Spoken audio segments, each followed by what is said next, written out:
Prostate cancer আসলে আমরা clinically ৩ ভাগে ভাগ করি।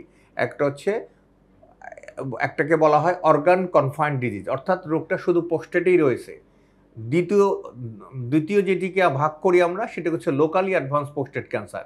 রোগটি পোস্টেট ক্যান্সারই রয়েছে, আশেপাশে তার একটু এক্সটেনশন বা আশেপাশে অর্গানকে সে একটু ইনভলভ করেছে। এগুলোকে আমরা মেডিকেল টার্মে লোকালি অ্যাডভান্স পোস্টেট ক্যান্সার বলে থাকি। আর একটি পর্যায়ে ওই যে আমি বললাম যে অন্য কোথাও চলে যেয়ে থাকে, স্পেশালি এটি হাড্ডিতে যেয়ে থাকে, সেই ক্ষেত্রে এটিকে আমরা বলি মেটাস্টেটিক পোস্টেট ক্যান্সার। আসলে পোস্টেট ক্যান্সারের চিকিৎসা কিন্তু কোনো স্টেট কাট না, অনেকগুলো ফ্যাক্টরের সাথে পোস্টেট ক্যান্সার রিলেটেড।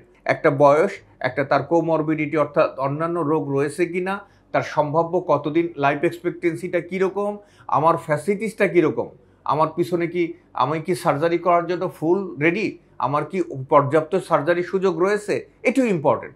তাহলে আমরা যদি চিকিৎসার কথা বলি লোকালি কনফাইন্ড পোস্টেট ক্যান্সার, আমরা কিছু না করে অবজারভেশন রাখতে পারি কাউকে আমরা বলি ওয়াচফুল বা সার্ভেইলেন্স, অর্থাৎ প্রয়োজন যখন হবে তখন চিকিৎসা দিব।